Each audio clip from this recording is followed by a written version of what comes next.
The narrative continues. Crypto is dead in the United States. That is a farce.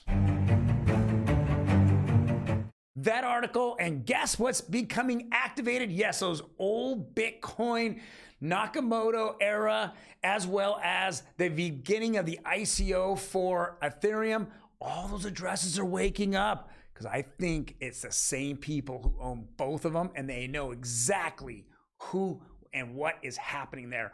Next on OG Crypto and NFTs, welcome everyone. My name is Troy, and I go over Monday through Friday, blockchain, cryptocurrencies, and non-fungible tokens or NFTs.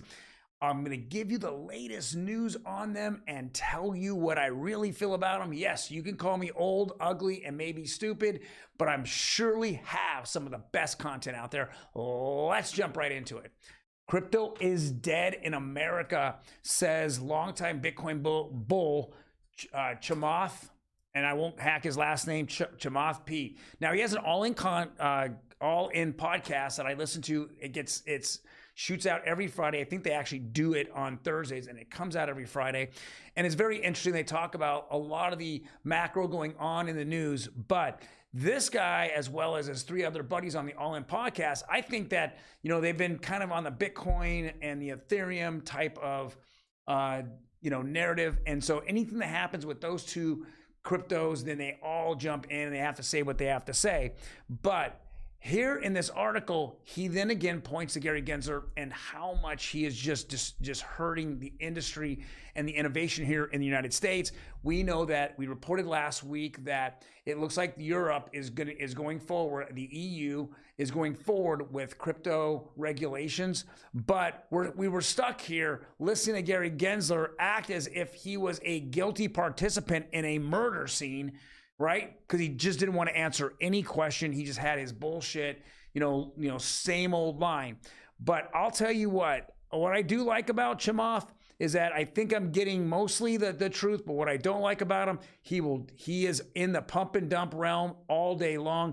He didn't, I have to say, him and his cronies here did not go and take FTX and pump money into him. They felt that he was a farce way back in the day. They couldn't come up with any kind of financials, and so they walked away from it. But they did take Solana's money all day long, and they dumped all over everybody. And so don't put that past them. They are looking to make money, even if it's at the expense of us. But the narrative here is the same. Crypto is dead. Don't listen to it for any moment.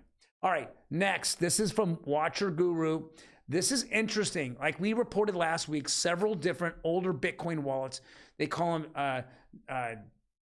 Satoshi Nakamoto era, where they haven't really been touched in 10 years, now have been activated and now coins are moving. What are we seeing here? Okay, this came out today. It says Ethereum ICO participant. So he was at the ICO, executes transaction for the first time in 7.7 years.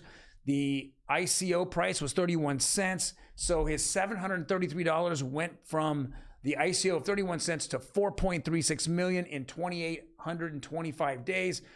Again, what we like about this, it's on the blockchain and it can be connected back and forth. So if we had was it Chain Analysis? I think that's the name of the company. They really did an in-depth on all these wallets from these beginning times. They can follow them and figure out where the money went to. So it went from a bank account into crypto. It was converted somewhere. So did it go on an exchange? Bank account to an exchange. Exchange took it and then changed it from cash into crypto. Then the crypto was sent and it was purchased either Bitcoin, or it was purchased Ethereum, or on the other hand, it could have been from a bank account directly to Satoshi. I won't say it that much, or to any of these guys in the Vitalik or Lubin or any of these guys, and then cash was sent there, and then a wallet was created and given to them. So we know that it's all out there, but it's very interesting. In the last week and a half, we're just seeing all these old wallets not being activated. I think they're ready to sell. Personally, I think they see the dump coming. Most people I'm listening to is just like, hey, we're in a recession and it's going to get ugly here really fast in the next 90 days, 90 to 120 days. And I think that they're ready to put this on the exchange and then dump them and then they're going to repurchase them back somewhere in the third or fourth quarter because the halving will be only 6 months or less away from there. Just my thought. All right, let's jump into NFTs, guys. I'm going to bring on our producer, Emi. Emi, how are you doing? I'm still sick, but I'm a bit better today. Okay, you know what? I gotta say, it's the best mood you've been in a week. Yeah, we're really trying to be positive to combat you. She's really, she doesn't want to attack me. Yeah. Yes. Yeah. So I haven't been attacked very much today. So let's jump into this. It says Polygon, Cardano, and Solana NFTs rise as Ethereum NFT sales slump. We know that you do every single Monday the blue chip roundup, and all those are Ethereum based NFTs. Yeah. And how'd they do this week? Pretty much every single one took a gnarly dump. Right. Yeah. So when we did the blue chip roundup last week, last Friday, the week before, wasn't it a sea of red too? So this has been a multiple weeks. I personally have said this on Twitter, and I've said it to you and everybody else. Ethereum is trash. It's never been anything. Ethereum 2.0 didn't solve any problems except from proof of work to proof of stake. I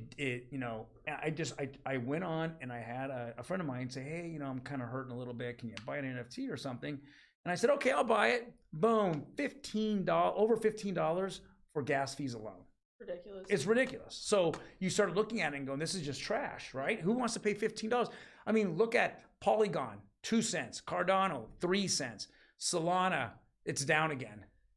Oops, didn't mean that. But, Ethereum is just $15 when I can pay pennies on XRPL. I can pay pennies on Hedera. Literally anywhere else. Anywhere else. Casper, pennies, wallets. I mean, Flare, but not on Ethereum. And this is why this chain, I don't think is going to last. I think it's more of a clickbait for influencers than it is for actual purchase and transaction kind of chain. Yeah, Ethereum is trash. We've been over that. Let's get on to a more fun topic. Can you read that for them? And I've warned you guys all. 5 Pepe addresses made 3,200%, but all of them are tied to the creator. Pump and dump, baby. Pump and dump. I told everyone, do not buy the meme coin. It's just the suckers out there are just rapid. It's everyone thinks that they go, let me say this much. I learned this 15 years ago, actually 20 years ago, way back in the day when there was internet. And I know this is a technology that's gonna be extremely disruptive, right? And so the only place to get news there was no internet. It was newspaper. It was newspaper, and it was Fox News. It was all and they would shill the crap out there. And I went out and bought that crap, and guess what? I was the exit liquidity because I couldn't research anything. Yeah. I was listening to, I'll call them influencers, but they're casters, right? Now today, we just have this new generation that popped up, millennials who were 8 years old.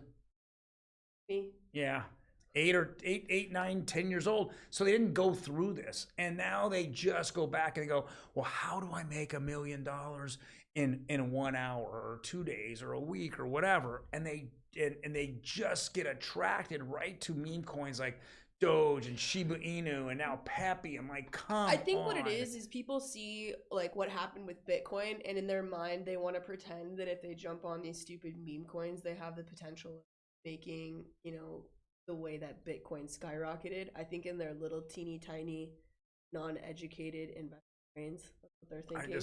So if you're going to be going all in on a meme coin, do your own research, guys. Yeah.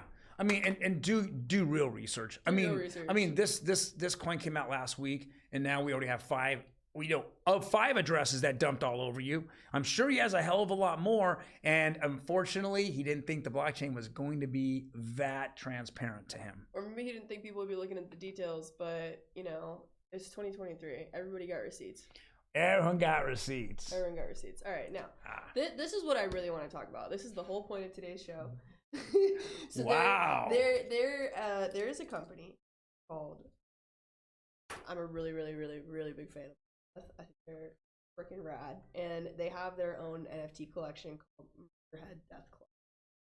It's so ridiculous. It's so on brand. Apparently this launched last year. I had literally no clue.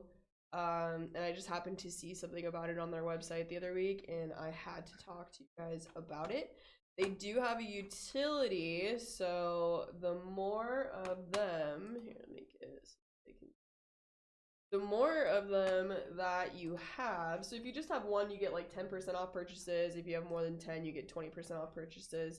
I just think this is really cool. I like this a lot. They're not like crazy expensive. The creator gets 6.66% because they're always doing 666 stupid shit. I think it's so silly. And yeah, I'm not a huge fan of the art. It's definitely very ridiculous. If I were to purchase one of these, it would be simply to have the utility and because I like the company, and I would just keep it. And you own merchandise. Yeah, I own merchandise, and I buy water. By the way, Liquid Death is a water company. It's a canned water company. They put, I want to say, 10% of their profits towards eliminating plastic waste. It's like a big thing. They're really big on recycling. And they just make weird stuff. I think they're super fun, weird company. If you don't know who they are, definitely look into them because they were like a breakout company where they went from like nothing to huge in a very small amount of time, and a lot of it had to do with their marketing and branding. So I'm really fascinated by Liquid Death. I think they're so awesome. I keep sending them wild emails to sponsor me. This is what I put up on a daily basis. Yeah, so I love these. I think these are super fun. This is probably one of the like silliest and most fun NFT collections I've ran across in a while. Well, there you go, Liquid Death. You just got another commercial for you. Yep. So maybe you want to wrap this up and send it to them and see if they'll sponsor you. She is a jiu-jitsu specialist. Yeah. She likes to beat boys up. I do the things. Every day. Guys, thank you very much. This wasn't we're not sponsored by Liquid Death, so let's just make that okay? Let's make it straight, right to the point. Dude, next show it's just gonna be Liquid Death everywhere. LD forever. For life. Guys, you take care and we'll see you tomorrow. Bye.